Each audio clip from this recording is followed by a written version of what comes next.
everybody! Huey Lewis here. Welcome to the first episode of Huey's Anime Movie Reviews, Season 3. What can you say about Japanese monster fads? From Pokemon to Yu-Gi-Oh! I've always been a sucker for them.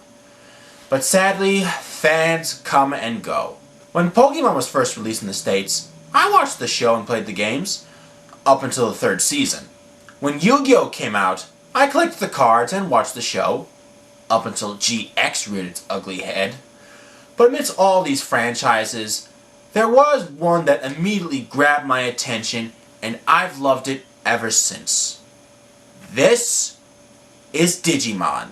Now, most of us remember the animated series that aired in August of 1999, but Digimon actually started out in Japan in 1997 as a digital pet by the company Tamagotchi.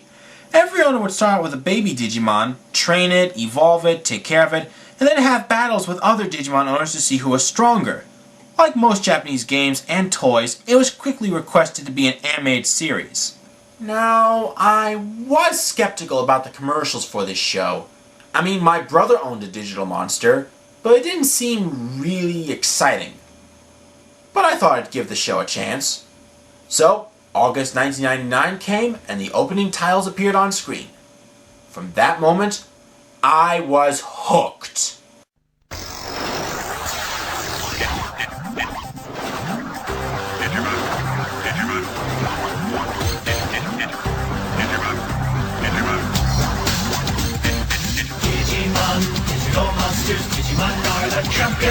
This show had action, comedy, more action, drama, romance, and occasional violence that revolved around 7 kids that later became 8 called the Digidestined and their quest to save the digital world from various villains that inhabited it. The kids included Tai, Matt, TK, Sora, Joe, Izzy, and Mimi. I'm hungry. I'm tired. My feet hurt. I really hate Mimi. Each of the characters had a unique personality which made it more believable to be a team, or more than that, a family.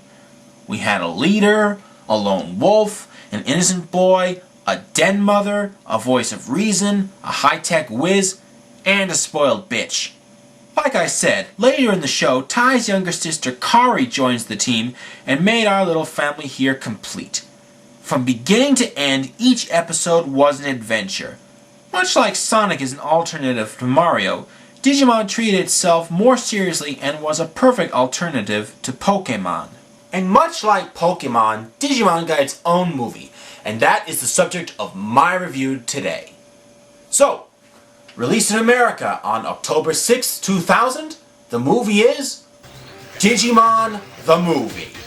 Unlike other animated movies I've reviewed, this movie actually opens up with an episode of Angela Anaconda, which is just a remake of an episode from the series. I will give it credit though, it did parody what most Digimon fans did at its theatrical release, chanting and waiting in line for several hours. Now don't get me wrong, but when I go to see a movie, I want to see the movie, not some short that helps promote the movie. Why must you keep us waiting? Why? Well, at least it's better than the Pikachu movie. We then cut to the Fox Kids logo, which is probably the only time we'll ever see it in movie theaters. Then finally, the movie begins with the opening titles and a rap remix of the Digimon theme song. The Digivolution is up and running. Did you see? Did you hear? Did you know what's coming? A Digi-Destiny starts today. Let me hear you say. Digimon, Digital Monsters, Digimon are the champions. Man, that's cool. Many other theme songs like this get remixed or reprised for their movie counterparts, much like Pokemon or Speed Racer. But this one, for the lack of a better phrase, is worth it. If only the Transformers movies could have done that. Damn you, Michael Bay! Anyway, we then cut to... Who says there's no such thing as monsters? You're never quite the same after you meet your first Digimon. My name's Kari. I'm part of a team called the Digidestined. I'm sorry, but do we really need a backstory here? This movie was made for the fans, right? So the fans already know what Digimon are and where they came from. Pokemon the first movie didn't start with a backstory. It started with a prologue. Whatever, proceed. And that's Willis, in America. While the rest of us in Japan only had one Digimon, he had twins. And while we had our team to count on, Willis didn't have any human friends, only his two Digimon. Well, there's something we didn't know. Oh, I forgot to mention that this isn't a feature-length movie like Pokemon, Dragon Ball Z, or more recently, Astro Boy. Instead, it's 3 short movies in one, edited down to give us an 84-minute movie with a story that spans all 3 parts. The first segment is known in Japan as Digimon Adventure the Movie.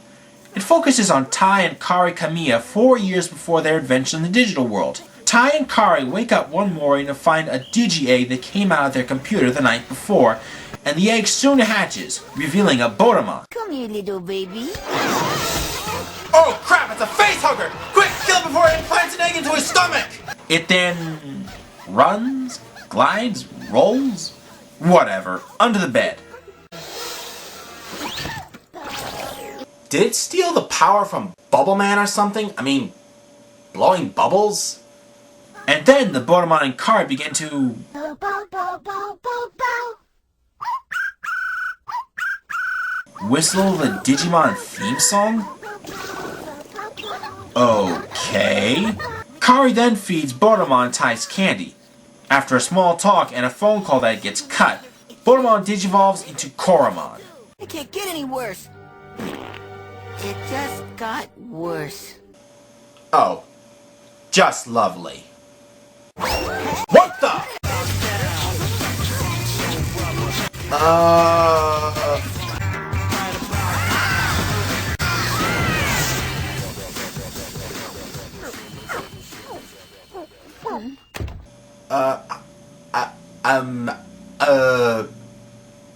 What was that word the film buff used? Yeah, that's it. It's then evening time, and we hear Tai's mother announce one of her infamous recipes. Kids, I made your favorite, liver steak. Yeah, sounds delicious. Let me list out with the other recipes I've been offered, such as Mexican cabbage, egg and spinach curry surprise, and not forgetting the every flavor omelet. During the night, Kari wakes up Tai to witness Koromon digivolve into an oversized Agumon.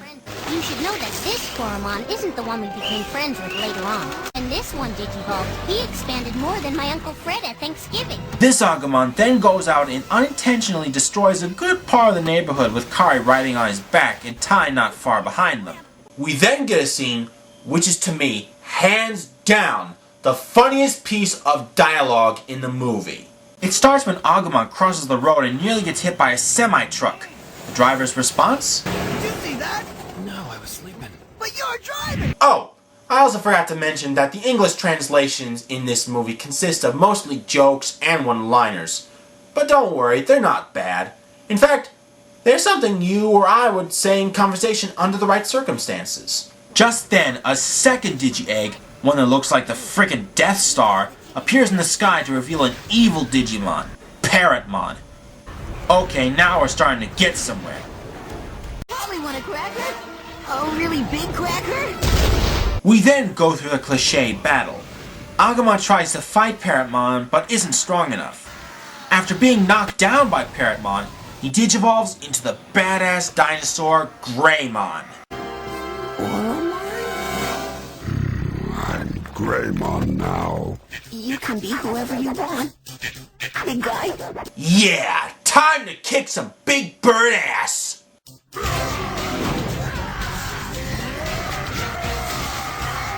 Nova Flame. Whoa! Did you see that? He just blew half his wing off! Awesome! But after an unforeseen attack, Greymon is knocked out.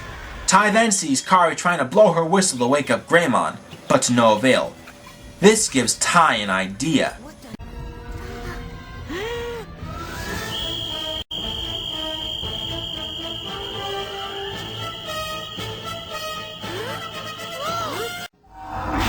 Oh, he's pissed now.